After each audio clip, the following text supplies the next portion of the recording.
का फैसला किया, लेकिन उसकी पार्टी ने उसे निकाल दिया क्योंकि उसको एक बेकार सपोर्ट मेज माना गया। पर किसी को ये नहीं पता था सिवाय उसके टीचर के कि लॉयड असल में वो चुना गया हीरो है जो फ्यूचर में डीमन किंग को हराएगा। जब लॉयड छोटा था तब उसका गांव डीमन किंग के हमले में तबाह हो गया था, लेकिन वो बच गया और एक ऐसा रैंक मैजिशियन जिसका नाम मर्लिन था उसने उसे ढूंढ लिया। ऐसा लगता था कि मर्लिन ने भी उस लड़ाई में किसी अपने को खो दिया था। अपना दर्द कम करने के लिए उसने लॉयड को गोद ले लिया और अपना स्टूडेंट बना लिया। मर्लिन उसे अपने घर ले जाते हैं और सबसे पहले वो हवा में से एक आग का गोला बना देते हैं। फिर वो लॉयड से कहते हैं कि अगर शाम तक तुम मैजिक से आग नहीं जला पाए तो तुम्हें डिनर नहीं मिलेगा। लॉयड बार बार कोशिश करता है, मेहनत करता है आग बनाने के लिए, और जैसे ही वो कामयाब होता है वो खुशी खुशी अपने टीचर को दिखाने दौड़ता है। मर्लिन थोड़ा खुश होकर कहते हैं अच्छा किया, लेकिन तुरंत उसकी छोटी सी आग बुझा देते हैं और थोड़ा उसकी टांग खींचते हैं। बोलते हैं कि उसे अब भी बहुत कुछ सीखना है। इसके बाद वो उसे जमीन से पानी बुलाने का जादू सिखाते हैं, मतलब वाटर मैजिक सिखाते हैं, और लॉयड पहले बारी में ही कामयाब हो जाता है। लेकिन मर्लिन उसकी तारीफ करने के बजाय फिर से थोड़ी अकड़ दिखाने लगते हैं और उसे पानी में डुबा देते हैं, ये कहकर कि वाटर मैजिक इसको बोलते हैं, तुम्हारे उस पिचकारी को नहीं। दिन बीतने लगते हैं और लॉयड नए नए मैजिक सीखने लगता है, लेकिन मर्लिन कभी उससे पूरी तरह खुश नहीं होती।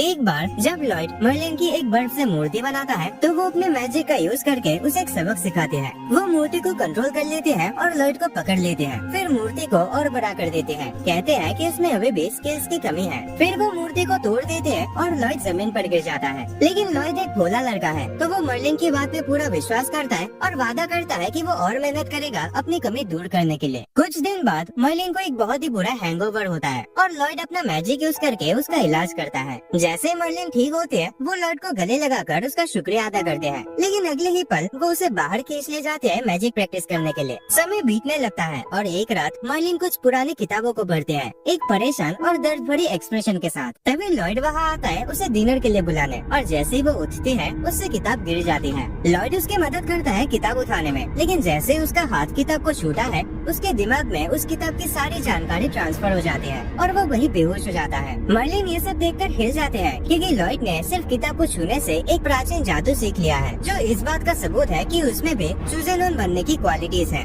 ये बात मर्लिन के दिमाग में कुछ पुराने दर्दनाक यादें ले आती है और वो नहीं चाहती कि लॉयड भी वही गलतियाँ दोहराए जो उसने कभी की थी। उस रात जब लॉयड शांति से सो रहा होता है, मर्लिन उसके कमरे में जाकर उसके माथे पर एक जादुई मंत्र लगा देते हैं, जिससे वो प्राचीन जादू की नॉलेज उसके दिमाग के अंदर सील कर देते हैं, क्योंकि वो नहीं चाहते कि लॉयड अपने ताकत पर ज्यादा भरोसा करे। ये सब इसीलिए ताकि वो उस खतरनाक रास्ते पर ना चला जाए। मर्लिन उसे सजेस्ट करते हैं कि वो एक व्हाइट मेज बन जाए, जिसका मेन काम दूसरे एडवेंचरर्स को सपोर्ट देना होता है। वो उसे रिकवरी मैजिक सिखाते हैं जो फलों को जल्दी बढ़ने में मदद करता है, और फिर अपने और उसके लेवल का फर्क दिखाने के लिए एक मुरझाए हुए पेड़ को ऐसे ही चुटकी बजा के जिंदा कर देते हैं। इसके बाद मर्लिन उसे नए नए जादू और दूसरी चीजें सिखाना जारी रखती है, लेकिन जब भी कोई एंशिएंट मैजिक से जुड़ी बात होती है तो वो कहते हैं कि तुम्हें ये सीखने की जरूरत नहीं है, क्योंकि प्राचीन जादू तो कई 100 साल पहले ही खत्म हो चुका है। ऐसे ही वक्त बीतता है लॉयड की ट्रेनिंग में। एक दिन मर्लिन उसकी आंखों पर पट्टी बांधकर उसे जंगल के अंदर ले जाते हैं, जहाँ हर तरफ खतरनाक मॉन्स्टर्स होते हैं। उसे सिर्फ एक चाकू देते हैं और कहते हैं कि एक हफ्ते के अंदर घर वापस पहुँचना है अपने मैजिक का इस्तेमाल करके।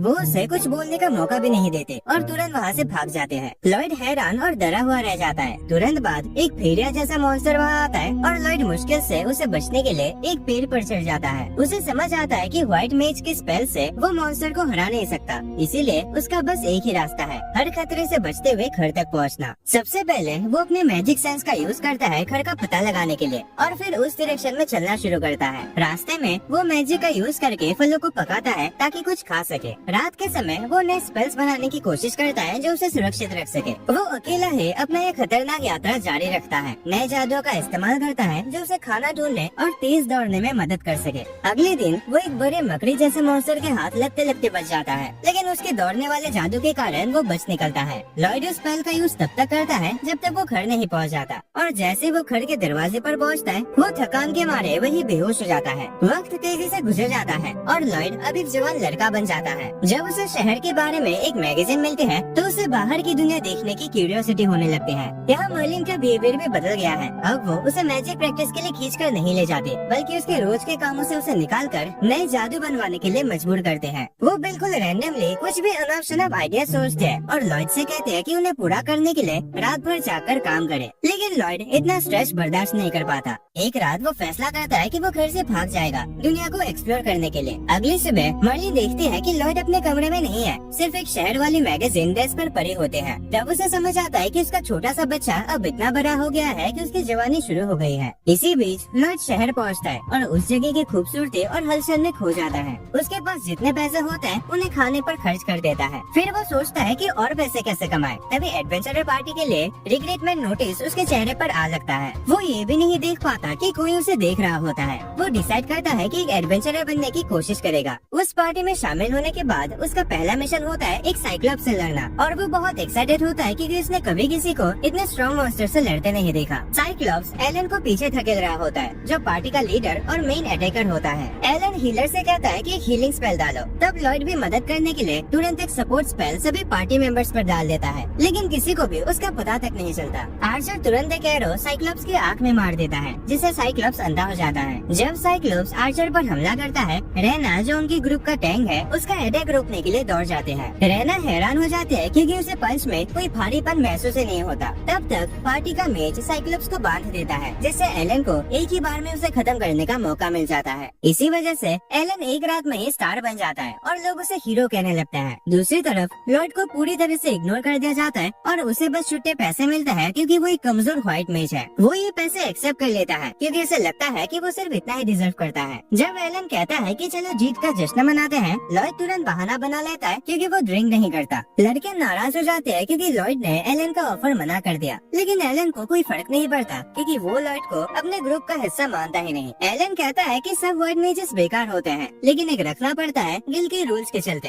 और चाहे वो लॉयड हो या कोई और, कोई फर्क नहीं पड़ता। लेकिन रेना को लगता है कि कुछ तो है जो सब इग्नोर कर रहे हैं और उसे लॉयड के बारे में काफी क्यूरियोसिटी होती है। दूसरी तरफ जो आदमी लॉयड पर नजर रख रहा होता है वो असल में मर्लिन का स्पाई निकलता है, जो उसके स्टूडेंट की हर एक अपडेट उसे देता है। मर्लिन कहती है कि जब तक लॉयड ज्यादा घमंडी नहीं होता तब तक उसे उसकी चिंता नहीं है। स्पाई पूछता है कि क्या उसे अपने अतीत पर अफसोस है। मर्लिन अपने फीलिंग्स को दबा लेते हैं और उसे वो दिन याद आता है जब उसने हीरो साइबिल के लीड में अपनी पार्टी के साथ डीमन लॉर्ड से लड़ाई की थी। डीमन लॉर्ड उनसे जीत नहीं पाया तो उसने खुद को उड़ा दिया और एक पूरे शहर को अपने साथ बर्बाद कर दिया। हीरो साइबिल ने एंशिएंट मैजिक का यूज करके उन सब लोगों को जिंदा कर दिया जो डीमन लॉर्ड के अटैक में मारे गए थे, लेकिन इन सब में उसे अपनी जान देनी पड़ी। साइबिल की मौत मर्लिन के लिए एक बड़ा झटका था और जब उसने लॉर्ड को एडॉप्ट किया था तो सिर्फ एक इमोशनल सहारे के रूप में किया था। उसने कभी नहीं सोचा था कि वो भी एक चूजन वन बन जाएगा। बिल्कुल साइबिल की तरह मर्लिन कसम खाती है कि वो अपनी पुरानी गलतियां दोबारा नहीं करेगी और लॉयड को सुरक्षित रखने के लिए जो भी जरूरी होगा वो करेगी। शहर में वापस एलन तेजी से मशहूर हो जाता है पावरफुल मॉन्स्टर्स को हराने के बाद, जो कि असल में लॉयड के सपोर्ट की वजह से पॉसिबल था, लेकिन किसी को भी इसका पता ही नहीं चलता। बस रीना को छोटी से शक होती है। एक रात एलन को सोल्जर्स की तरफ से एक रिक्वेस्ट मिलती है कुछ गोलेम्स को मार गिराने की, जो पेट्रोल पॉइंट पे उनके सिपाहियों को मार रहे होते हैं। एलन तुरंत ही मिशन एक्सेप्ट कर लेता है, सोचता है कि ये काफी आसान होगा। वो अपनी पार्टी के साथ पेट्रोल पॉइंट पर पहुंचते हैं और लॉयड अपने सर्च मैजिक का यूज करके बताता है कि उन्हें वाटरफॉल के अंदर जाना पड़ेगा गोलेम से लड़ने के लिए। जब वो अंदर जाते हैं एलन गोलेम से लड़ता है, लेकिन एक समनर बार बार नए गोलेम समन करते जा रहा होता है। लॉयड को समझ आता है कि समनर एक मैजिक स्टोन का यूज करके नए गोलेम्स बना रहा है। वो तुरंत आर्चर को बफ करता है और कहता है कि समनर पर अटैक करो।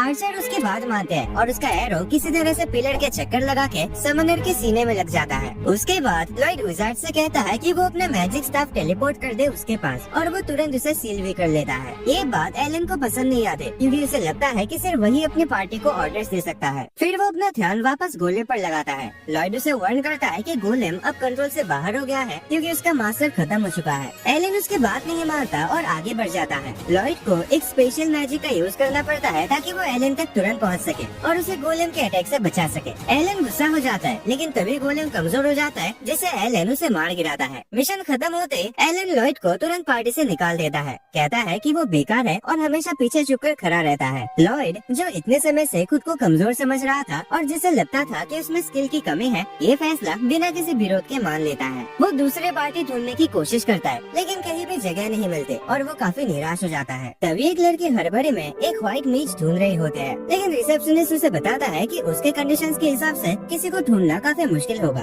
और जब और कोई ऑप्शन नहीं बचता, रिसेप्शनिस्ट लॉयड की तरफ इशारा करता है। जैसे पिंक बालों वाले लड़की कंफर्म करते हैं कि वो एक व्हाइट मेज है और किसी के भी टीम में नहीं है, वो तुरंत उसे अपने साथ ले जाते हैं। पता चलता है कि वो पिंक बालों वाले लड़के यूवी एक एस रैंक एडवेंचरर पार्टी की मेंबर है और उन्होंने कुछ लुटेरों को ढूंढने का मिशन लिया था। उनकी टीम और सुपीरियर स्ट्रेंथ की वजह से उन्होंने लुटेरों को आसानी से हरा दिया और उनके बॉस को भी पकड़ लिया। लेकिन बॉस ने अपने सीक्रेट मूव का यूज किया और एक बड़े से स्टोन गोलेम को समन कर लिया उनसे लड़ने के लिए। यूवी की पार्टी को समझ आ गया कि गोलेम पर मैजिक का असर नहीं हो रहा और नॉर्मल अटैक्स पे काम नहीं कर रहे। तब यूवी ने डिसाइड किया कि वो खुद इससे सामना करेगी। अपनी पार्टी के सबसे स्ट्रॉन्गेस्ट अटैकर होने के नाते वो गोलेम की तरफ फुल स्पीड से दौड़ते हैं और अपना फुल पावर यूज करके अटैक करते हैं, लेकिन सिर्फ एक छोटी सी खरोंच छोड़ पाते हैं। उसे पीछे हटना पड़ता है और गोलेम्स के अटैक से बचना पड़ता है। तब वो अपने पार्टी के व्हाइट मेज से कहते हैं कि उसे बफ करो। व्हाइट मेज थोड़ी देर के लिए अपने ख्यालों में खोए होते हैं और उसे यूवी की बात समझने में थोड़ा टाइम लगता है। किस्मत से वो टाइम पे अटैक बढ़ाने वाला स्पेल डाल देते हैं, जिससे यूवी अपने अगले अटैक में गोलेम को हरा देते हैं। जब उन्होंने सभी लुटेरों को गिरफ्तार कर लिया होता है, तब यूवी ने व्हाइट मेज क्लम से बात की, जो माफी मांगते हैं क्योंकि उसका पहले थोड़ी देर के लिए ध्यान भटक गया था और उस वजह से यूवी की जान भी जा सकती थी। यूवी ने उससे कहा कि इतना ज्यादा मत सोचो,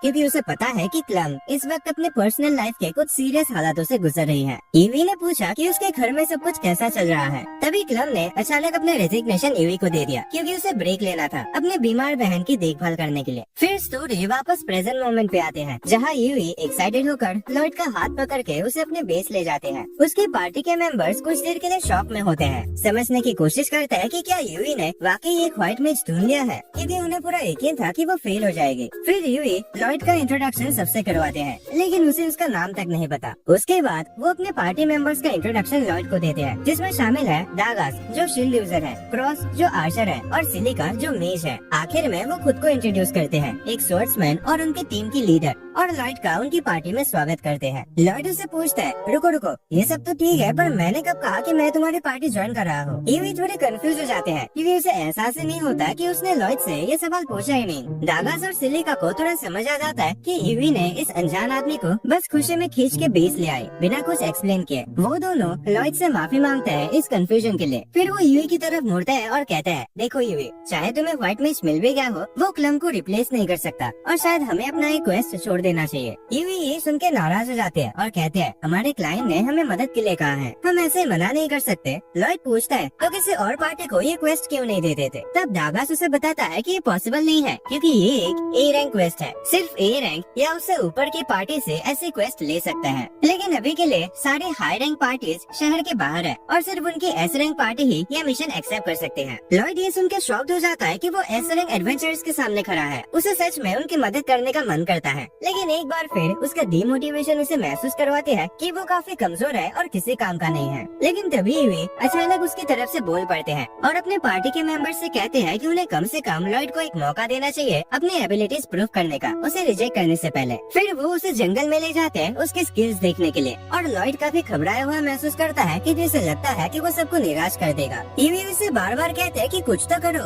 और दागास उसे कहता है कि कम से कम नई लड़की को ये तो बता दो कि कौन सी स्पेल कास्ट करने हैं, क्योंकि वो काफी नर्वस लग रहा है। तब यूवी लॉयड से कहते हैं कि वो सब पर एन्चेंटमेंट मैजिक कास्ट करे, लेकिन क्रॉस और सिलिका सोचते हैं कि ये पॉसिबल नहीं है, क्योंकि सिर्फ बहुत ही स्किल व्हाइट मेज से ऐसा कर पाता है। लेकिन लॉयड हैरान रह जाता है, क्योंकि जिसे यूवी ने दुनिया का सबसे मुश्किल काम बताया था, उसके लिए तो वो एक मामूली स्पेल कास्ट करने जैसा है। वो उससे पूछता है, क्या तुम श्योर हो कि यही टेस्ट है जो मुझे तुम्हारी पार्टी ज्वाइन करने के लिए पास करना है? और यूवी हाँ में जवाब देते हैं। बाकी पार्टी मेंबर्स लॉयड से कहते हैं कि अगर वो नहीं कर सकता तो उसे नाटक करने की जरूरत नहीं है, क्योंकि उन्हें पता है कि ये काफी मुश्किल होता है। लेकिन लॉयड कहता है कि वो ये कर लेगा। वो तुरंत अपना स्टाफ डायमेंशनल स्टोरेज से निकाल लेता है और सिर्फ इतना देख कर सब लोग शॉक हो जाते हैं। फिर वो एक साथ 5 अलग अलग तरह के एन्चेंटमेंट स्पेल कास्ट करता है उन सब पर, और उन्हें पता भी नहीं चलता कि वो इतनी तेजी से करता है। यूवी उससे पूछते हैं, तूने वो स्टाफ कहाँ से निकाला? तो लॉयड उसे बताता है स्टोरेज स्पेल के बारे में, जो वो यूज करता है चीजें रखने के लिए। फिर लॉयड पूछता है कि क्या वो लोग एन्चेंटमेंट स्पेल के रिजल्ट से खुश है।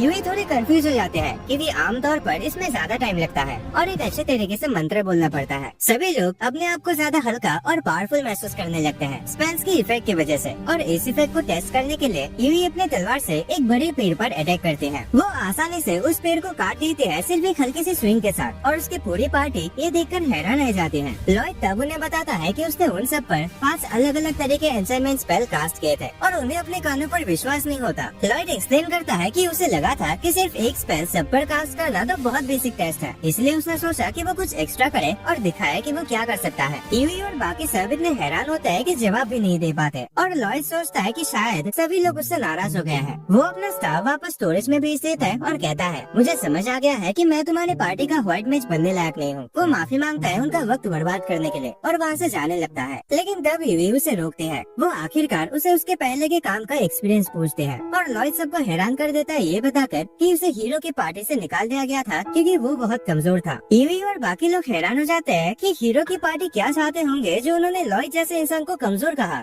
जबकि उन्होंने आज तक किसी को नहीं देखा जो एक साथ 5 अलग अलग एनचांटमेंट स्पेल्स कास्ट कर सके। जब लॉयड अब भी बताता है कि वो कमजोर है, तब क्रॉस और ज्यादा टेंशन लेने लगता है उसके स्टैंडर्ड्स को लेकर। इसको तुम कमजोर होना कहते हो? ऐसी कमजोरी अगर मेरे पास होती तो मैं कहां से कहां पहुंच जाता। लॉयड तुरंत टॉपिक बदल देता है और उनसे पूछता है कि वो अपने पार्टी के व्हाइट मेज को वापस क्यों नहीं बुला लेते। यूई समझाते हैं कि क्लम की बहन काफी बीमार है और वो एडवेंचरर का काम करते हुए उसका ख्याल भी रख रही थी, जिसकी वजह से इसका उस पर बुरा असर हुआ और वो दोनों काम एक साथ नहीं संभाल पाई। इसीलिए उसने एडवेंचर से ब्रेक लेने का फैसला किया। डैगर्स कहता है कि वो ज्यादा क्वेस्ट उसके बिना भी कंप्लीट कर लेते, लेकिन ए रैंक क्वेस्ट काफी मुश्किल होता है और उन्हें एक व्हाइट मेज की जरूरत होती ही है। तभी सबको क्लम की चिंता होने लगती है क्योंकि चाहे उसने पार्टी छोड़ दी हो, वो अब भी उनकी दोस्त है। ये सुनकर लॉयड थोड़ा जेलस महसूस करता है। वो तुरंत टॉपिक बदलता है और पूछता है कि क्या किसी को पता है कि क्लम की बहन को कौन सी बीमारी है। यूई याद करते हैं कि उस लड़की का शरीर धीरे धीरे मैजिक स्टोन में बदल रहा है और लॉयड को याद आता है कि उसने मैजिक स्टोन के बारे में अपने मास्टर से सीखा था। जब मर्लिन उसे सिखाती थी कि कैसे मैजिक स्टोन किसी भी जिंदा चीज को भी मैजिक स्टोन में बदल सकता है, तब लॉयड ने सोचा था कि क्या उन्हें वापस नॉर्मल बनाया जा सकता है, और अब वो डिसाइड करता है कि वो इसे ट्राई करेगा। वो यूवी से कहता है कि वो उसे क्लम के घर ले चले और यूवी उसे वहाँ ले जाती है। क्लम, जो काफी पतले और थकी हुई लग रही होते हैं, दरवाजा खोलते हैं और अपने दोस्त को देखकर हैरान हो जाते हैं। अंदर जाने के बाद लॉयड तुरंत काम पर लग जाता है। वो क्लम से एकदम डिटेल में उसके बहन की कंडीशन के बारे में पूछता है और क्लम कहते हैं कि पहले वो और उसकी बहन सिल्वी एक साथ एडवेंचर्स पे जाते थे, लेकिन एक दिन सिल्वी एक मिशन के दौरान छोड़ खा बैठे और तब से वो बीमार है। लॉयड उसे सिम्टम्स के बारे में पूछता है और क्लम कहते हैं कि वो उसे शब्दों में नहीं समझा पाएंगे, इसीलिए वो उसे दिखाना बेहतर समझते हैं। जैसे ही क्लम सिल्वी के रूम का दरवाजा खोलते हैं, एक बहुत ही इंटेंस मानव बाहर निकलता है। फिर क्लम अपने बहन का कंबल हटाते हैं और दिखाते हैं कि सिल्वी के हाथ और पैर ऑलरेडी मैजिक स्टोन में बदल चुके हैं। वो कहते हैं कि सिल्वी का माना आउट ऑफ कंट्रोल हो गया है और उसकी कंडीशन दिन ब दिन बिगड़ती जा रही है। क्लम को डर लगता है कि उसकी बहन अब ज्यादा दिन नहीं जिएगी। तब लॉयड उसे कहता है कि वो उसकी मदद करना चाहता है। वो कहता है कि उसके पास एक थ्योरी है जिससे शायद सिल्वी को नॉर्मल बनाया जा सकता है अगर वो सही हुआ तो, लेकिन क्लम उस पर यकीन नहीं करते क्योंकि उसने पहले भी कई एक्सपर्ट हीलर्स को बुलाया था और उन्होंने भी कहा था कि सिल्वी की कंडीशन का इलाज नहीं है। लेकिन लॉयड समझाता है कि हो सकता है सिल्वी एक हाई प्योरिटी मैजिक स्टोन से छोड़ खा बैठी हो, जिसके कारण उसका शरीर भी मैजिक स्टोन में बदलने लगा है। वो क्लम से पूछता है कि क्या सिल्वी किसी ऐसे जगह छोड़ खा गए थे जहाँ माना डेंसिटी बहुत ज्यादा थी।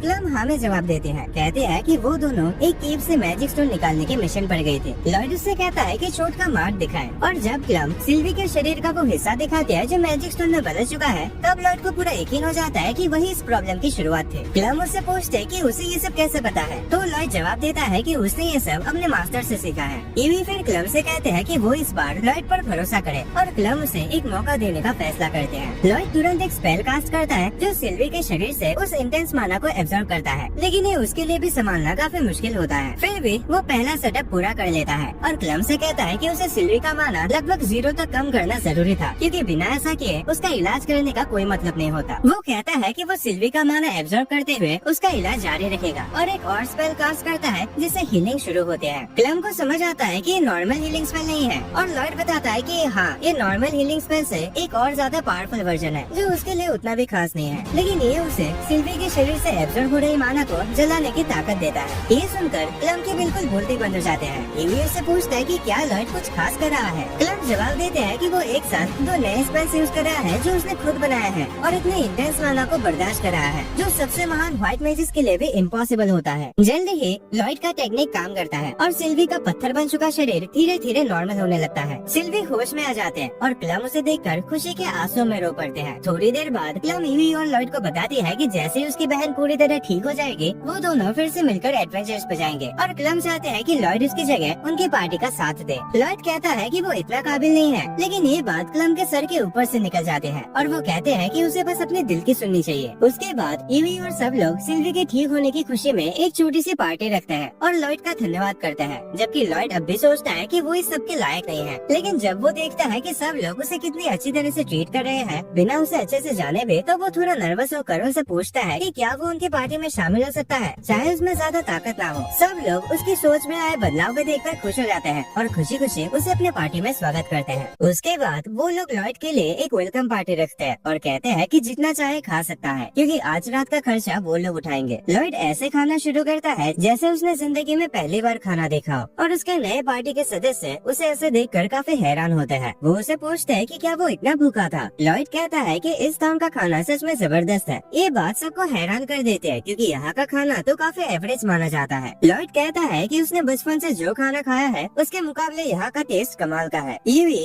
अब उसके बचपन के बारे में क्यूरियस हो जाते हैं। लॉयड बताता है कि वो अपने टीचर के साथ रहता था, जो अपने गार्डन में जो कुछ भी उगता था उसे ही खाना बनाते थे। कभी वो जंगल से मशरूम्स लाते थे और कभी जंगली जानवरों का मांस बॉईल करके बिना किसी मसाले के उसे खिला देते थे। लॉयड कहता है कि इसी वजह से उसने खुद कुकिंग सीखी, लेकिन फिर भी वो कभी ऐसा टेस्टी खाना नहीं बना पाया। ईवी अब खाने में इतनी इंटरेस्ट नहीं होते, बल्कि उस व्यक्ति के बारे में जानना चाहते हैं जिसने लॉयड को मैजिक सिखाया था। वो उससे कहते हैं कि उसके टीचर के बारे में और बताए और बाकी पार्टी मेंबर्स भी इस बात में इंटरेस्ट लेने लगते हैं। सिलिका पूछती है कि क्या लॉयड की टीचर भी व्हाइट मेज थे। लॉयड कहता है कि वो ज्यादातर कॉम्बैट मेज थे, क्योंकि जब भी वो अकेले काम करती थे तो वहाँ आसपास धमाके होते थे। सिलिका हैरान हो जाते हैं कि कोई व्हाइट मेज ना होते हुए भी लॉयड को इतनी अच्छी ट्रेनिंग कैसे दे सकती है, और लॉयड मानता है कि मर्लिन सच में कमाल की है। सिलिका कहते हैं कि वो भी उनसे कुछ सीखना चाहेगी, लेकिन लॉयड तुरंत उसे रोक देता है और कहता है कि अगर उसने असली सच जान लिया तो वो जिंदगी भर इस बात का अफसोस करेगी। खैर, मर्लिन के बारे में थोड़ा और बात करने के बाद पार्टी अपने मिशन के लिए एक स्ट्रेटेजी मीटिंग डिसाइड करते हैं। ईवी दागा से कहते हैं कि वो लॉयड को मिशन के डिटेल समझा दे, क्योंकि वो खुद समझाने में बिल्कुल बेकार है। दागा लॉयड को बताता है कि उनका मिशन यह है कि वो उन मॉन्स्टर्स को हराए जो यहाँ के खेतों को बर्बाद कर रहे हैं। सिलिका बताती है कि कई अलग अलग स्पीशीज के मॉन्स्टर्स एक साथ मिलकर एक झुंड बना चुके हैं। लॉयड ये बात पहली बार सुन रहा होता है। दागास कहता है कि उनके लिए भी ये नई इन्फॉर्मेशन है, लेकिन इसे हल्के में नहीं लेना चाहिए। तभी क्रॉस बोलता है कि जब इतने सारे एनिमीज एक साथ होंगे तो उसके और यूवी के लिए मुश्किल होगा, क्योंकि उनके फिजिकल अटैक से वहाँ के रहने वाले लोगों को भी नुकसान पहुँच सकता है। यूवी भी इस बात को मानते हैं और कहते हैं कि इस बार सिलिका को सब हैंडल करना पड़ेगा, क्योंकि वो वाइड एरिया स्पेल्स यूज करते हैं। लेकिन सिलिका भी थोड़े घबरा जाते हैं, क्योंकि वाइड रेंज स्पेल्स में बहुत ज्यादा माना लगता है। यूवी फिर लॉयड से पूछते हैं कि क्या वो अटैक मैजिक यूज कर सकता है। लॉयड कहता है कि वो बेसिक लेवल स्पेल्स यूज कर सकता है, लेकिन उनका इफेक्ट कुछ खास नहीं होता। दागास फिर स्ट्रेटेजी बनाने की तरफ बढ़ता है और कहता है कि वो और यूवी मॉन्स्टर्स को एक ही जगह जमा करेंगे ताकि सिलिका एक साथ उन पर अटैक कर सके। क्रॉस सिलिका और लॉयड को प्रोटेक्ट करेगा और लॉयड हीलिंग और सपोर्ट में फोकस करेगा। उसके बाद वो लोग होटल की तरफ बढ़ते हैं आराम करने के लिए, लेकिन लॉयड एक अलग डायरेक्शन में चल पड़ता है। दागास उसे रोकता है और पूछता है कि वो कहाँ जा रहा है। लॉयड थोड़ा नर्वस होकर कहता है कि उसके पास होटल में रूम लेने के लिए पैसे नहीं है। दागास तुरंत उसे एक बैग देता है जिसमें इतने पैसे होते हैं जितने लॉयड ने अपनी पूरी जिंदगी में कभी नहीं देखे होते। लॉयड घबरा जाता है और कहता है कि वो ये पैसा नहीं ले सकता, लेकिन दागास कहता है कि ये कोई डोनेशन नहीं है, ये अमाउंट उसकी सैलरी में से काट लिया जाएगा। और दागास का शुक्रिया अदा करता है, वादा करता है कि वो मेहनत से काम करेगा और ये पैसा चुकाएगा। अगले सुबह सभी लोग होटल के सामने जमा होता है और ईवी लास्ट में आती है। वो पूछते हैं कि सबके बैग्स कहाँ हैं, तो सब एक्साइटेड होकर बताते हैं कि लॉयड ने उनके बैग्स अपने मैजिक स्टोरेज में डाल दिया है ताकि उन्हें कैरी करने की टेंशन ना हो। ईवी भी तुरंत ये ऑफर ले लेती है और लॉयड उसका सामान भी मैजिक स्टोरेज में डाल देता है। ईवी और सिलिका उसके कमाल के स्किल्स की तारीफ करते हैं, लेकिन लॉयड उनसे कहता है कि वो उन्हें भी ये सिखा सकता है। सब ये सुनकर शॉक हो जाता है, क्योंकि उन्होंने कभी किसी को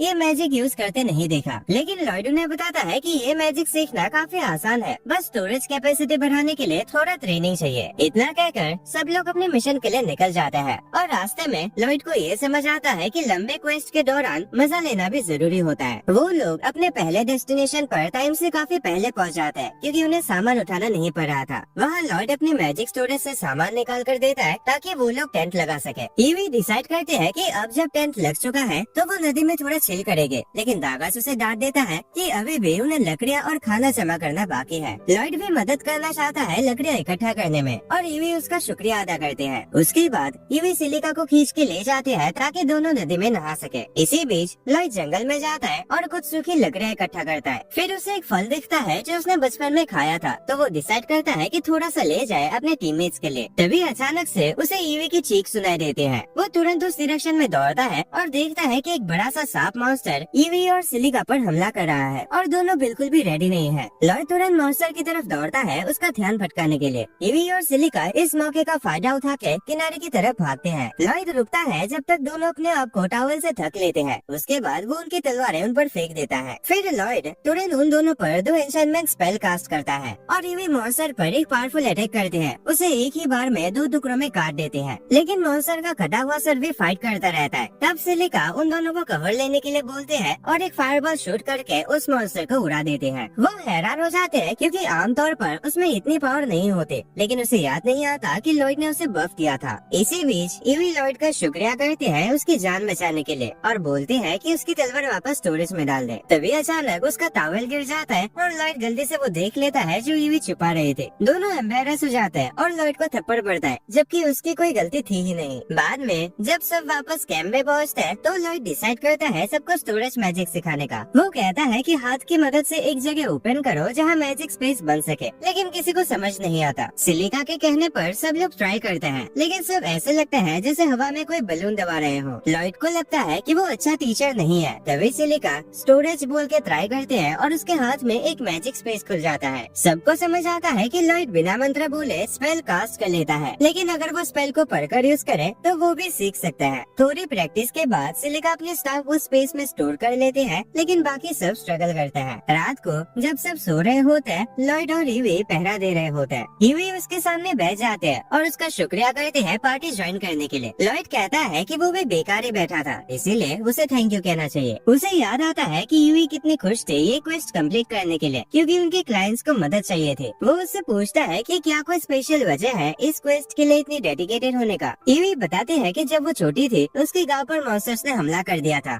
और वो अकेली सर्वाइवर थे, इसीलिए जब उसने क्वेस्ट सुना तो वो रुक नहीं पाई, क्योंकि उसे लगता था कि वो किसी और को उस सिचुएशन से बचा सकते हैं जिसमें वो थे। अचानक लॉयड उसे चुप रहने के लिए कहता है क्योंकि उसे लगता है कि मॉन्स्टर्स आसपास है। ईवी अलर्ट हो जाते हैं और अपनी तलवार समन करते हैं। लॉयड उससे कहता है कि जाके सबको उठा दो। जल्दी ही पूरी पार्टी तैयार हो जाते हैं स्पाइडर मॉन्स्टर का सामना करने के लिए, लेकिन उन्हें लगता है कि मॉन्स्टर की संख्या ज्यादा है तो वे पीछे हटना ही बेहतर होगा। वो धीरे धीरे वापस जाने लगता है, लेकिन तभी ईवी एक सूखी डाली पर पैर रख देते हैं जो आवाज करते हैं और मॉन्स्टर को उनकी तरफ अट्रैक्ट कर लेते हैं। सब लोग जितनी तेज भाग सकते हैं भागते हैं, लेकिन स्पाइडर्स उन्हें पकड़ लेते हैं और चारों तरफ से घेर लेते हैं। वो लोग जाल फेंकना शुरू कर देते हैं और एडवेंचरर्स पहला अटैक ब्लॉक कर लेते हैं, लेकिन एक स्पाइडर सिलिका के स्टाफ को जाल में लपेट कर ले जाता है। स्पाइडर्स उन्हें एक सील केज में बंद कर देते हैं और सब पैनिक कर जाते हैं। लॉयड कहता है कि उन्हें स्पाइडर्स को वही रोकना होगा जहाँ वो है। वो तुरंत अपने टीम मेंबर्स को एंशन करता है और ईवी को कहता है कि पहला अटैक वो करे। ईवी ऊपर उछलते हैं और सिल्क वेब को काट देते हैं। क्रॉस सिलिका का स्टाफ उसे वापस दे देता है। इसी बीच ईवी एक स्पाइडर की तरफ दौड़ते हैं, उसके वेब स्प्रे को ब्लॉक करते हैं और उसके पैर काट देते हैं।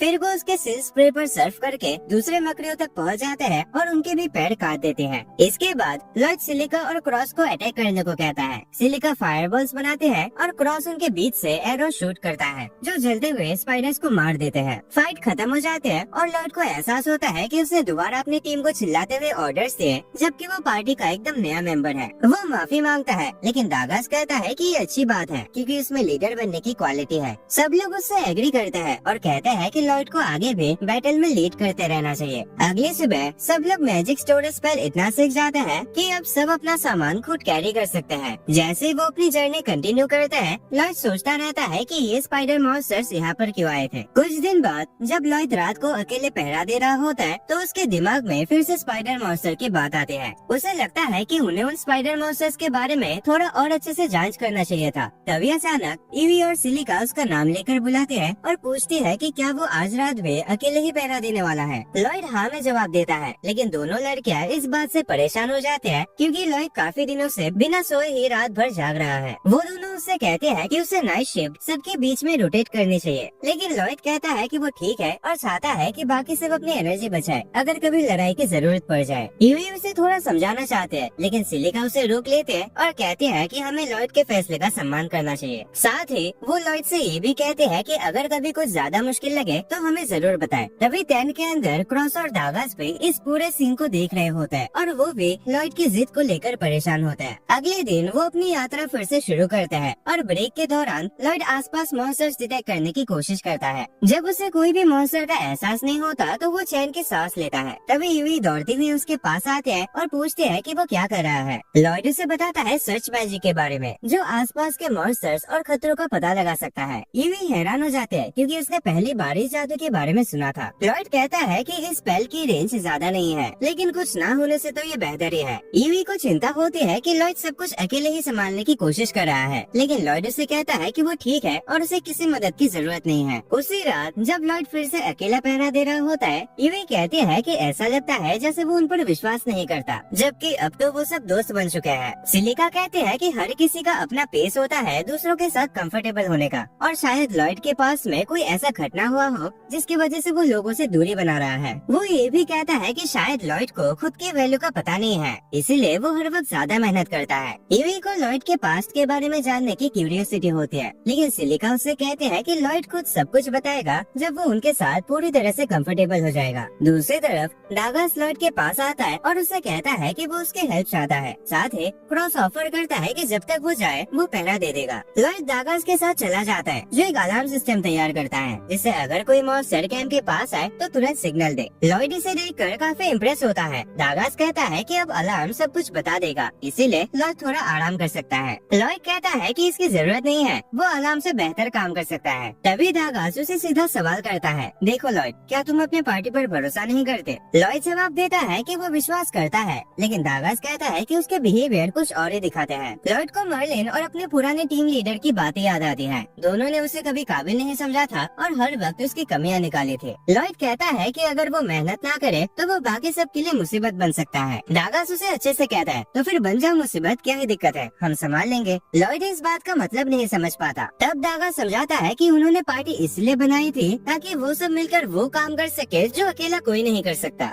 और ये भी ऑब्वियस है कि कभी न कभी हर किसी से कोई न कोई गलती होती ही है। वो लॉयड से कहता है कि उसे अपनी टीम पर ज्यादा भरोसा करना चाहिए, और ये पहली बार था जब किसी ने लॉयड से ऐसे बात की थी। डागास उसे काफी आसानी से मना लेता है कि वो थोड़ा आराम करे। टेंट के अंदर लॉयड अपने आप मुस्कुराता है, सोचता है कि अब उसके पास ऐसे लोग हैं जिन पर वो भरोसा कर सकता है। अगली सुबह लॉयड इस नए कॉन्सेप्ट को अपने काम में भी लाता है। वो थोड़ा घबरा कर यूवी से पूछता है कि क्या वो उसके साथ थोड़ा पानी लाने में मदद करेगी। यूवी खुशी से हाँ बोल देते हैं। दूसरी तरफ एक नॉबेल जिसका नाम मिशेल है, एक अजीब ब्लैक मेज से एक रिपोर्ट पाते हैं। वो मेज उसे बताता है कि उसने हर उस जगह पे मैजिक सॉस लगा दिया है जैसा कि मिशेल ने कहा था। मिशेल ये सुनकर खुश होता है क्योंकि अब उनका प्लान बिना किसी बड़ी मुश्किल के काम कर जाएगा। वो मेज ये भी बताता है कि उनके पहले के अटैक्स ने उन हाइडिंग एडवेंचरर पार्टीज को अलग अलग जगह फैला दिया है, इसीलिए अब वो लोग इंटरफेयर नहीं कर पाएंगे। लेकिन अभी भी हीरो की पार्टी मौजूद है और वो लोग उनके प्लान के लिए रुकावट बन सकते हैं। मिशेल कहता है कि इस बात का कुछ नहीं किया जा सकता क्योंकि हीरो की पार्टी तभी काम करती है जब उन्हें किंग से डायरेक्ट ऑर्डर मिलता है।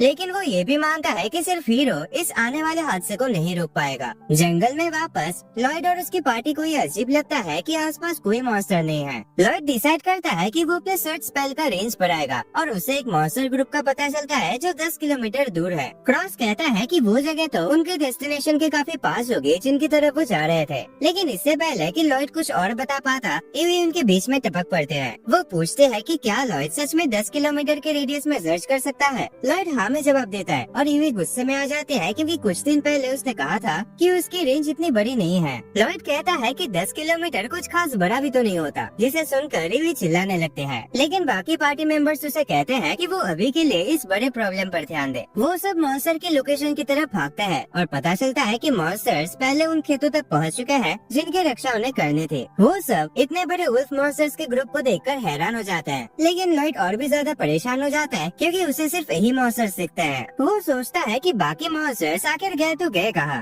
बाकी पार्टी मेंबर्स भी हैरान होते हैं क्योंकि मॉन्स्टर्स आमतौर पर अपने घोंसले नहीं छोड़ते। जब सब लोग इस बारे में बात कर रहे होते हैं तभी क्रॉस कुछ अजीब देख लेता है उन भेड़ियों के बीच में। बाकी सब उसे नहीं देख पाते क्योंकि उनकी आंखों की नजर क्रॉस जितनी तेज नहीं होती। तो लॉयड एक स्पेल का यूज करता है जिससे उसे टेलीस्कोपिक विजन मिल जाते हैं। उस स्पेल के जरिए वो भेड़ियों के झुंड के बीच में एक काला पत्थर देख पाता है। फिर वो वही स्पेल बाकी पार्टी मेंबर्स पर भी कास्ट करता है और अब सब उस पत्थर को देख पाते हैं। डागस कहता है कि वो पत्थर किसी मैजिक स्टोन जैसा लगता है। सिलिका भी कहते हैं कि इसके चारों तरफ का डार्क ऑरा काफी अजीब है। तब लॉयड कहता है कि शायद वो माना है जो उसे रिलीज हो रहा है, और तभी उसे याद आता है कि ये माना बिल्कुल उस जैसा महसूस हो रहा है जैसे किसी बीस्ट ह्यूमन का होता है। उसे याद आता है कि मर्लिन ने कभी बताया था कि बीस्ट ह्यूमन के पास एक खास स्पेल होता है जिससे वो मॉन्स्टर्स को कंट्रोल कर सकता है, और ये मैजिक स्टोन भी वैसे ही काम करता लग रहा है। लॉयड तुरंत अपना सर्च स्पेल फिर से कास्ट करता है और ये जान पाता है कि एक और बड़ा मॉन्स्टर का ग्रुप उनकी तरफ बढ़ रहा है। अब उसे समझ आ जाता है कि वो मैजिक स्टोन ही उनके सब प्रॉब्लम्स का कारण है, लेकिन अभी तक वो इसका असली वजह नहीं समझ पाता। बाकी लोग कहते हैं कि उन्हें अभी के लिए यहाँ से निकल जाना चाहिए, लेकिन इवी मना कर देते हैं। वो कहते हैं कि अगर वो लोग भागे तो मॉन्स्टर्स इस पूरे इलाके को तबाह कर देंगे। डागास भी मानता है कि इस सिचुएशन से निकल पाना आसान नहीं होगा, लेकिन सिलिका नहीं मानते कि वो लोग ये फाइट जीत सकते हैं। तभी अचानक लॉयड बताता है कि उन्हें लड़ना चाहिए और वो काफी कॉन्फिडेंट है कि अगर सब उसके प्लान को फॉलो करे तो वो जीत सकते हैं। वो कहता है कि सबसे पहले मैजिक स्टोन को हटाना होगा और पूछता है कि क्या क्रॉस उसे शूट कर सकता है। क्रॉस थोड़ा नर्वस होता है, कहता है कि वो इतने दूर से उसे तोड़ नहीं सकता। लॉयड कहता है कि कोई बात नहीं, बस इतना काफी है कि वो उसे हिट कर दे। क्रॉस एम करता है और लॉयड उस पर 3 एन्चेंटमेंट स्पेल्स डाल देता है। उन स्पेल्स के कारण उसका एरो इतना पावरफुल बन जाता है कि मैजिक स्टोन टूट जाता है। क्रॉस उससे पूछता है कि उसने ये कैसे किया, और लॉयड जवाब देता है कि उसने क्रॉस, उसके बोस और एरोस तीनों को एन्चेंट किया था, जो उसके जैसे किसी के लिए एक नॉर्मल बात है। लेकिन बाकी सब लोग हैरान रह जाते हैं क्योंकि नॉर्मल व्हाइट मेजेस एक साथ आदमी और वेपन्स को एन्चेंट नहीं कर सकते। तभी वो लोग देखते हैं कि सब भेड़िए आपस में लड़ने लगे हैं क्योंकि जैसे मैजिक स्टोन टूटा वो पागल से हो गए। लॉयड ऐसा ही चाह रहा था और कहता है कि उसका प्लान का पहला पार्ट कामयाब हो गया है। लेकिन अफसोस की बात यह है कि जो मॉन्स्टर का झुंड उनकी तरफ आ रहा था वो अभी भी नहीं रुका। थोड़ी ही देर बाद वो मॉन्स्टर का झुंड जंगल से बाहर आ जाता है और सिलिका अकेले ही अपने टीम के सामने जाकर उन पर अटैक करने के लिए खड़ी हो जाते हैं। मॉन्स्टर्स उसके काफी करीब आ जाते हैं, लेकिन लॉयड लास्ट मोमेंट तक रुकता है उसे अटैक करने का ऑर्डर देने के लिए। जब वो कमांड देता है तो सिलिका तुरंत एक फायर टॉर्नेडो क्रिएट करते हैं जो उसकी तरफ आने वाले सारे मॉन्स्टर्स को उड़ा देता है। सब लोग हैरान हो जाते हैं क्योंकि उन्होंने कभी इतने पावरफुल फायर मैजिक देखी नहीं थे। लॉयड सिलिका से कहता है कि वो मॉन्स्टर्स को विंड और फायर मैजिक से ब्लास्ट करते रहे और फिर वो क्रॉस के पास जाता है। सिलिका के अटैक से जो आग लगी थी उससे काफी धुआं बन जाता है, जिस वजह से उड़ने वाले मॉन्स्टर्स अंधे हो जाते हैं, लेकिन वो लोग भी उन मॉन्स्टर्स को देख नहीं पा रहे।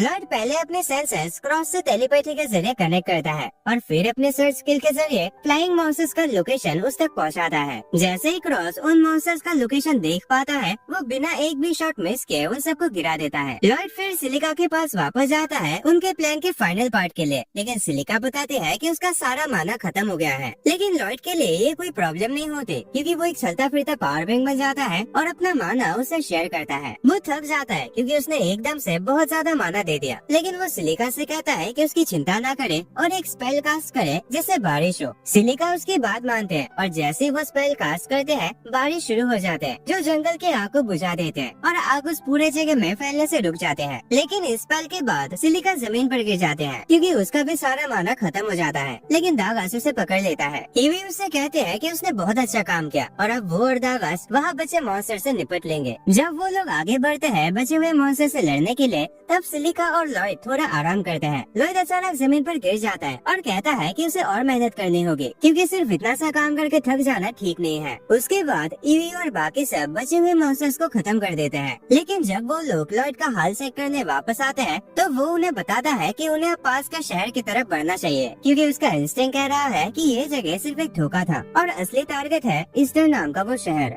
सब लोग इस बात से कंफ्यूज हो जाते हैं और लॉयड अपने स्टोरेज डिमेंशन से काफी सारे माना पोशंस निकालता है। वो एक पोशन पी जाता है और समझाता है कि पूरा मिशन एक ट्रैप था जिसे हाई रैंकिंग एडवेंचरर्स को स्टार से बाहर भेजा जा सके ताकि उनकी डिफेंसेस कमजोर हो जाए। क्रॉस भी बताता है कि स्टार के पास हीरोज की पार्टी और नाइट ऑर्डर्स दोनों हैं, इसीलिए उनकी डिफेंसेस तोड़ना आसान नहीं होगा। लेकिन दागास मानता है कि लॉयड का थ्योरी सही लगता है। ईवी डिसाइड करती है कि वो ईस्टर लॉज जाएंगे तसल्ली के लिए। तब लॉयड पूरी पार्टी पर बफ मैजिक यूज करता है और जैसे वो अपना माना पोशन खत्म करता है वो ईवी को कहता है कि उन्हें तुरंत निकलना चाहिए। फिर वो शहर की तरफ दौड़ना शुरू कर देता है। सब लोग हैरान हो जाते हैं उसकी स्पीड देखकर। ईवी जब उसके पीछे भागने की कोशिश करते हैं तो उसे भी लगता है कि अब वो पहले से ज्यादा तेज भाग सकते हैं। बाकी ग्रुप भी उनके पीछे आता है और उन्हें इतना शॉक नहीं होता जब लॉयड बताता है कि उसने उनकी स्पीड बूस्ट की है ताकि वो शहर तक जल्दी पहुंच सके। इसी दौरान मिशेल अपने घर में अपना काम कर रहा होता है जब अचानक डीमन जनरल ग्रिस्ट वहाँ आता है और बताता है कि उसकी आर्मी एक्शन के लिए रेडी है। मिशेल ये सुनकर खुश होता है और दोनों डिस्कस करते हैं कि कैसे उनके लिए एक आर्मी को ईस्टर भेजना बहुत आसान रहा बिना किसी के नोटिस के, एक 20 लड़के की पावर्स की वजह से जिसे उन्होंने बंदी बनाया था। मिशेल कहता है कि वो उसकी पावर्स को फ्यूचर में अपने फायदे के लिए यूज करते रहेंगे और ग्रिस्ट ये जिम्मेदारी उस पर छोड़ देता है। दूसरी तरफ लॉयड और बाकी सब लोग ईस्टर की तरफ दौड़ रहे होते हैं और रास्ते में ब्रेक लेकर सांस लेते हैं। उन्हें पूरा भरोसा होता है कि वो इस स्पीड से जल्दी ईस्टर पहुंच जाएंगे। लेकिन सिलिका को टेंशन होती है कि लॉयड शायद थक रहा होगा क्योंकि एन्चेंटमेंट मैजिक मेंटेन करना बहुत मुश्किल होता है। लॉयड कहता है कि ये उन लोगों के लिए मुश्किल है जिनको इसकी आदत नहीं है, लेकिन उसके टीचर ने उससे जबरदस्ती बहुत बार ये करवाया था और इस वजह से उसकी हैबिट बन गई है कि वो एन्चेंटमेंट स्पेल्स लंबे समय तक कास्ट कर सकता है। वो सिलिका को बताता है एक मोमेंट के बारे में जब मर्लिन ने उसे जंगल में छोड़ दिया था और क्योंकि वो मॉन्स्टर्स को हरा नहीं पाया वो सिर्फ भागता रहा। उसने मजबूरन नए और ज्यादा बेहतरीन स्पेल्स डेवलप किए ताकि तेज भागता रह सके। लॉयड कहता है कि वो ट्रेनिंग एक तरह से नरक जैसे थे, लेकिन क्योंकि मर्लिन उसे इस बात पर डांटता था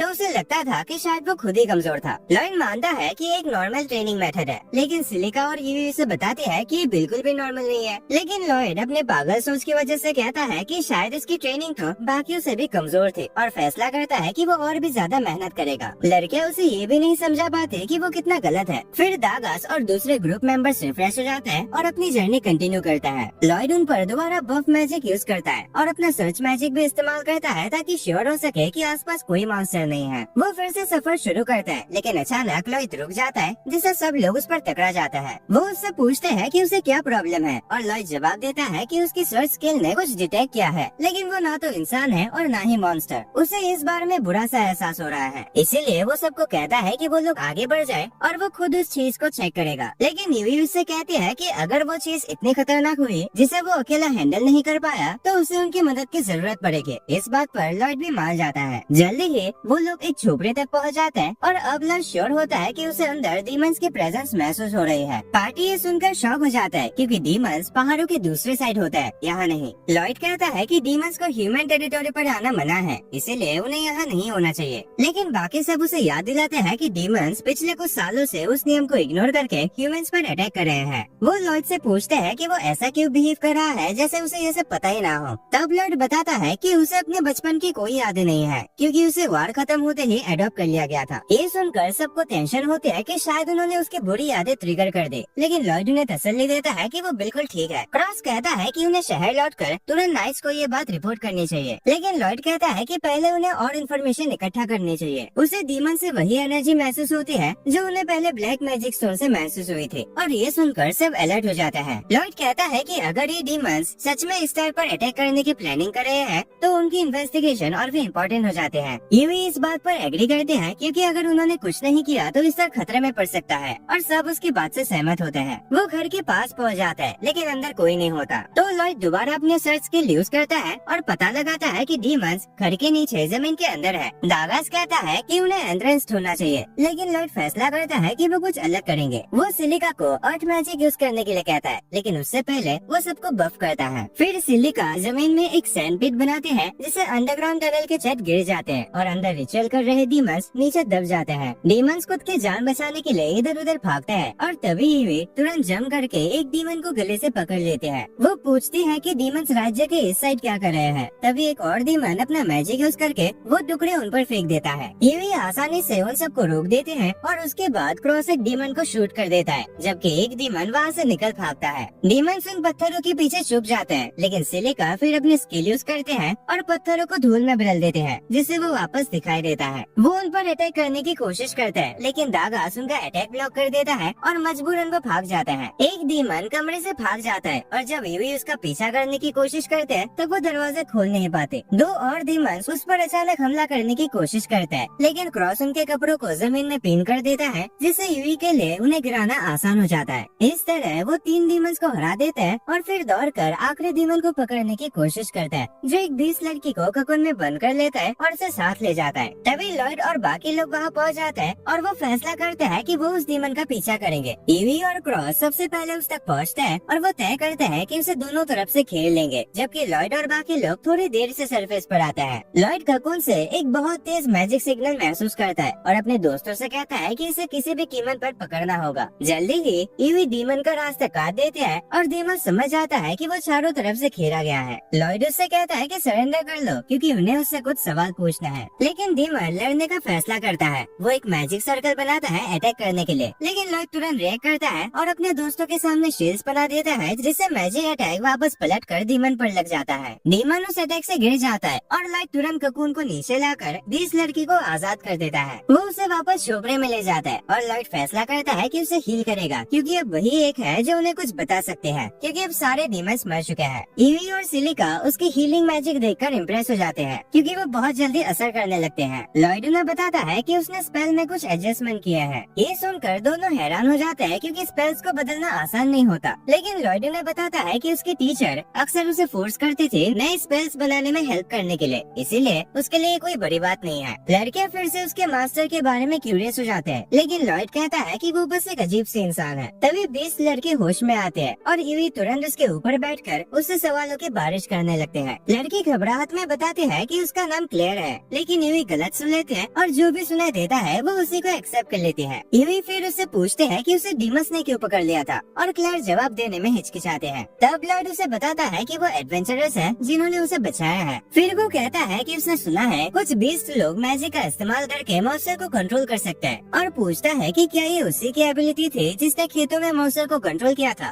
क्लेयर ये बात मान जाते हैं और लॉयड को बताते हैं कि डीमस ने उसे करने पर मजबूर किया था। अब जब सारे सबूत उनके सामने होते हैं तो लॉयड और बाकी लोग श्योर हो जाते हैं कि डीमंस मॉन्स्टर्स को इस स्टार पर अटैक करने भेजना चाहते हैं, क्योंकि वो पूरे किंगडम का गेटवे है। वो तुरंत वापस जाने का फैसला करते हैं ताकि उसे प्रोटेक्ट कर सके, और क्लेयर को भी साथ ले जाते हैं। जब वो रास्ते में ब्रेक लेते हैं, लॉयड एक बहुत बड़ी मॉन्स्टर की सेना को शहर की तरफ आता महसूस करता है और उनके पीछे एक और भी बड़े आर्मी होते हैं। उसे डर लगता है कि वो सबको अकेले नहीं हरा पाएंगे, इसीलिए वो एक मुश्किल फैसला लेता है। वो ईवी और बाकी सबसे कहता है कि तुरंत शहर में जाकर नाइट्स को वार्न करे, जबकि वो क्लेयर के साथ रुकेगा उसके पावर का इस्तेमाल करके मॉन्स्टर्स को रोकने के लिए। दूसरी तरफ शहर में लॉयड का पहला पार्टी लीडर हीरो एलन एक और प्रॉब्लम में परेशान था। उसे अब तक एक भी व्हाइट मेज नहीं मिला जो लॉयड की जगह ले सके, क्योंकि वो हर कैंडिडेट को सिर्फ उनके रेज्यूमे देखकर रिजेक्ट कर देता था। पार्टी के लड़के घबरा कर कहते हैं कि सबसे बेस्ट कैंडिडेट भी एक टाइम पे सिर्फ 2 एन्चेंटमेंट स्पेल कास्ट कर पाता है। रीना कहते हैं कि शायद लॉयड स्पेशल था, लेकिन एलन उसकी बात पे उसका मजाक उड़ाता है और कहता है कि उस बेवकूफ के बारे में सोचना ही गलत है। तभी एक नाइट कमरे में आता है और एलन को बताता है कि उसके पास एक अर्जेंट मैसेज है। वो रिपोर्ट देता है कि फॉरेस्ट पेट्रोल यूनिट ने एक बड़ा सा मॉन्स्टर आर्मी स्पॉट की है जो उनकी तरफ आ रही है, और उन्हें तुरंत हीरो की मदद चाहिए। एलन और उसकी पार्टी ये सुनकर शॉक हो जाता है, लेकिन एलन रिक्वेस्ट एक्सेप्ट कर लेता है। नाइट खुश हो जाता है और तुरंत चला जाता है ताकि गुड न्यूज बाकी नाइट्स तक पहुंचा सके। उसके जाने के बाद लड़के एलन से पूछते हैं कि क्या वो बिना एक व्हाइट मैच के इतनी बड़ी मॉन्स्टर आर्मी से लड़ सकते हैं। एलन जवाब देता है कि ये किंगडम की डायरेक्ट रिक्वेस्ट है और उन्हें इसे एक्सेप्ट करना चाहिए ताकि उनके नाम पर अच्छे पॉइंट्स बने, और इन सब से भी ज्यादा उसे दुनिया को दिखाना है कि वो अभी भी स्ट्रॉन्ग है, चाहे उसके टीम में एक बेकार सपोर्ट मैच ना हो। दूसरी तरफ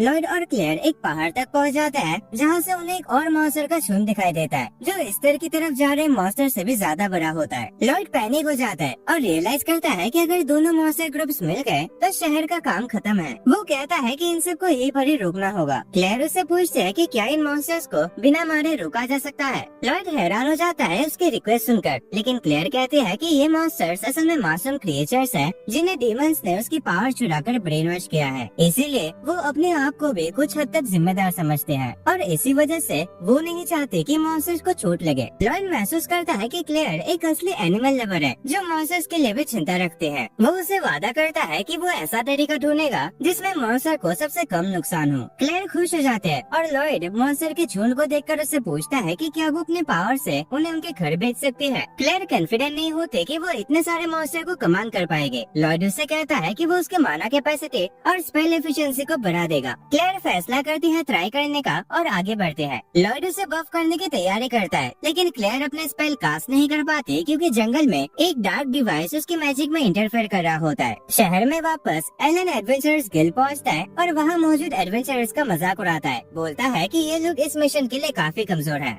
एडवेंचरर्स ऑफेंड हो जाते हैं। एलन के पार्टी के लड़के उसे बताते हैं कि सभी ए रैंक और उससे ऊपर की पार्टीज टाउन के बाहर है। एलन उनका और भी मजाक उड़ाता है और एक एडवेंचरर गुस्से में लड़ने उठता है। उसका दोस्त उसे रोकता है क्योंकि उन्हें हीरो से लड़ना नहीं चाहिए। खुशकिस्मती से गिल्ड मास्टर टाइम पे आ जाता है और सिचुएशन को खराब होने से पहले रोक देता है। वो कहता है कि ये लोग यहाँ मॉन्स्टर से लड़ने आए हैं, एक दूसरे से नहीं। और एलन हंस पड़ता है अपना प्लान अनाउंस करने के लिए। वो कहता है कि उनके मेजेस फाइट की शुरुआत करेंगे अपने सबसे पावरफुल स्पेल छोड़कर, ताकि ज्यादा से ज्यादा मॉन्स्टर को एक ही बार में मार सके। उसके बाद वो खुद नाइस और दूसरे फाइटर्स को लीड करेगा ताकि मॉन्स्टर को पीछे रोके रखे जब तक मेजेस अपना माना रिचार्ज करते हैं। एलन को लगता है कि मॉन्स्टर का झुंड उसके इस कमाल के स्ट्रेटेजी के सामने टिक नहीं पाएंगे, लेकिन दूसरे एडवेंचरर सोचते हैं कि शायद इसका दिमाग बचपन में ही गिर गया था। एलन उनके चेहरों पर निराशा देख लेता है और पूछता है कि क्या उन्हें कुछ कहना है। एक मेज घबरा कर कहता है कि उनके पास इतने पावर ही नहीं है कि एक ही बारी में इतने सारे मॉन्स्टर्स को खत्म कर सके।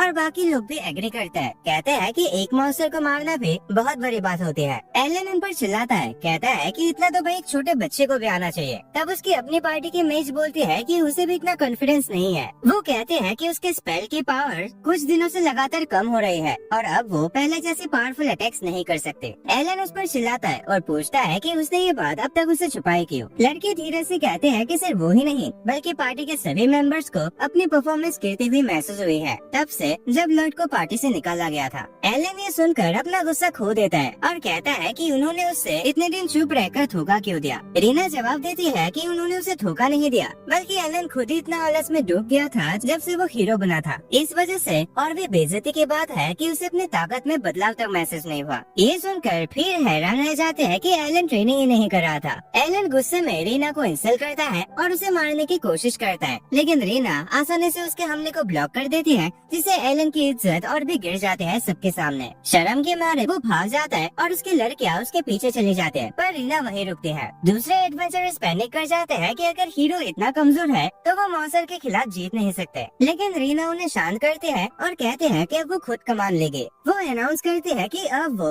एलन की पार्टी छोड़ रही है क्योंकि एलन अब हीरो के लायक नहीं रहा और अब वो सबके साथ मिलकर लड़ेंगे। ये सुनकर सब एडवेंचरर्स को सुकून मिलता है और रीना कहते हैं कि उनके जीतने का सबसे बड़ा चांस है एक व्हाइट मेज को ढूंढना जिसका नाम लॉयड है। उधर दूसरी तरफ लॉयड और क्लेयर एक ब्लैक मैजिक स्टोन ढूंढ लेते हैं जो उसके स्पेल्स को ब्लॉक कर रहा था। लॉयड उससे कहता है कि उन्होंने ये मैजिक स्टोन एक और जगह पर भी पाया था और यही मॉन्स्टर्स को कंट्रोल कर रहा है। वो कहता है कि उन्हें इसे तोड़ना होगा। क्लेयर कहते हैं कि जरूर आसपास और भी मैजिक स्टोन्स है क्योंकि इतने बड़े झुंड को सिर्फ एक से कंट्रोल करना मुमकिन नहीं है। लॉयड उससे पूछता है कि क्या वो मैजिक स्टोन्स को डिटेक्ट कर सकते हैं, तो क्लेयर जवाब देते हैं कि वो सिर्फ तब कर सकते हैं जब वो उसके बिल्कुल करीब हो। ये सुनकर लॉयड कहता है कि यही काफी है और वो अपने सर्च मैजिक और सेंस मैजिक स्पेल का कॉम्बो यूज करके जल्दी से दूसरे मैजिक स्टोन्स का लोकेशन निकाल लेता है। क्लेयर समझ भी नहीं पाते कि उसने ये कैसे किया। तभी लॉयड तुरंत इनविजिबिलिटी स्पेल उन दोनों पर डाल देता है ताकि वो बिना मॉन्स्टर के नजर में आए मैजिक स्टोन के करीब जा सके। क्लेयर अब लॉयड की एबिलिटीज पर शक करने लगते हैं कि भाई ये बंदा है कौन, ये इंसान है भी या नहीं, लेकिन फिर भी उसके साथ चलते हैं और अपने पावर से मैजिक स्टोन को न्यूट्रलाइज कर देते हैं। जैसे ही वो ऐसा करते हैं मॉन्स्टर उसके कंट्रोल से आजाद हो जाते हैं और उस जगह को छोड़ देते हैं। दूसरी तरफ एडवेंचरर्स और नाइट्स शहर के बॉर्डर पर मॉन्स्टर्स का सामना करने के लिए रेडी होते हैं, लेकिन नाइट्स का कैप्टन उनके प्लान को लेकर परेशान है। एडवेंचरस और गिल्ड मास्टर दूसरी तरफ रीना की बातों पर विश्वास कर लेता है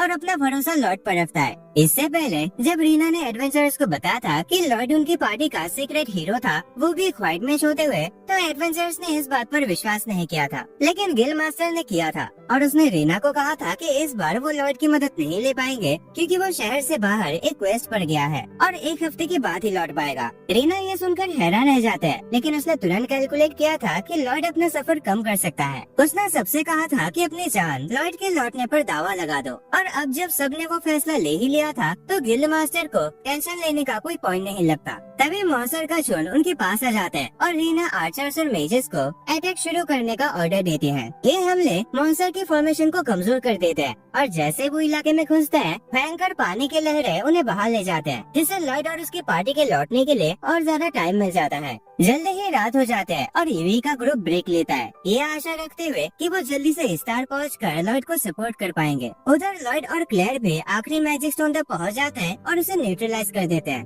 दोनों खुश होते हैं कि अब सारे मॉन्स्टर्स आजाद हो गए हैं, लेकिन जैसे ही मॉन्स्टर्स आजाद होते हैं, पैंथर्स और वुल्व्स एक दूसरे से लड़ना शुरू कर देते हैं। लड़ते लड़ते वो मैजिक स्टोन को गिरा देते हैं जो क्लेयर को लगता है और उसकी इनविजिबिलिटी तोड़ देता है। मॉन्स्टर्स तुरंत अपना ध्यान क्लेयर की तरफ कर लेते हैं और वो घबरा जाते हैं, लेकिन लॉयड तुरंत दूसरी तरफ भागकर कुछ पटाखे छोड़ देता है ताकि उनका ध्यान भटक जाए। यहाँ रीना और बाकी लोग भी मॉन्स्टर्स को रोक रहे होते हैं, लेकिन तभी उनका आधा ग्रुप मॉन्स्टर्स के अटैक से घायल हो जाता है। सबसे बुरी बात ये होती है कि और भी मॉन्स्टर्स उनकी तरफ आ रहे होते हैं और जैसे सब लोग उम्मीद छोड़ने ही वाले होते हैं, एक शक्तिशाली फायर स्पेल मॉन्स्टर्स को हरा देता है। सभी खुश हो जाते हैं जब वो ईवी और उसके एसरेन पार्टी को लड़ाई के मैदान में आते देखते हैं, क्योंकि इसका मतलब होता है कि लॉयड भी करीब है। तभी लॉयड खुद मॉन्स्टर्स की 2 टीम के साथ एक तरह का टैग गेम खेल रहा होता है जो उसे पकड़ना चाहते हैं। वो लगातार बचता है और भागता रहता है, लेकिन समझता है कि उसकी स्टेमिना की भी एक लिमिट है। क्लेयर भी देखती है कि लॉयड सिर्फ डॉज कर रहा है, अटैक नहीं कर रहा, और उसे लगता है कि ये इसलिए है क्योंकि उसने लॉयड से कहा था कि मॉन्स्टर को चोट न पहुंचाए। क्लेयर उसकी मदद करने का फैसला करते हैं जब वो धीरे धीरे परेशान हो रहे होते हैं। वो एक गाना गाना शुरू करते हैं। जैसे मॉन्स्टर्स उसका गाना सुनता है,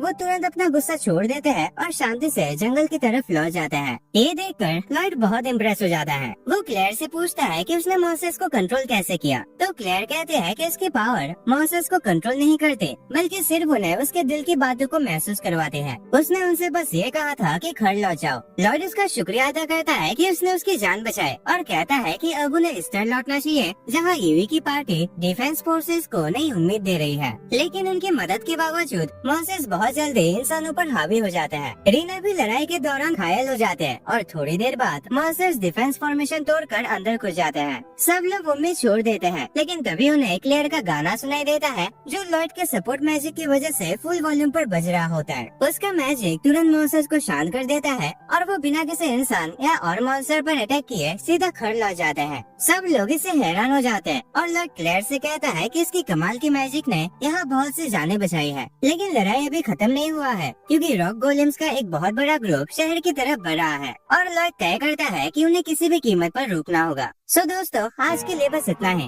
और अगर तुम्हें इस एनिमे का अगला पार्ट चाहिए तो हर रोज की तरह 500 कमेंट्स पूरा कर देना। वीडियो पसंद आए तो लाइक करना एंड चैनल को सब्सक्राइब करके रखना ताकि तुम ऐसे मजेदार एनिमेस मिस ना करो। और हम 100 के सब्सक्राइबर्स के बहुत करीब है दोस्तों, तो जितना हो सके सपोर्ट करना। और हाँ, अगर तुम्हें ऐसे नए मैजिकल टाइप के एनिमेस देखना पसंद है देन स्क्रीन पे शो हो रहे उन वीडियोस पे क्लिक करो, और तुम चैनल पे जाके भी चेकआउट कर सकते हो। बाकी कमेंट्स में ये भी बताना कि तुम्हें अगला कौन सा एनिमे देखना है, एंड मैं तुम्हें मिलता एक और नए वीडियो में।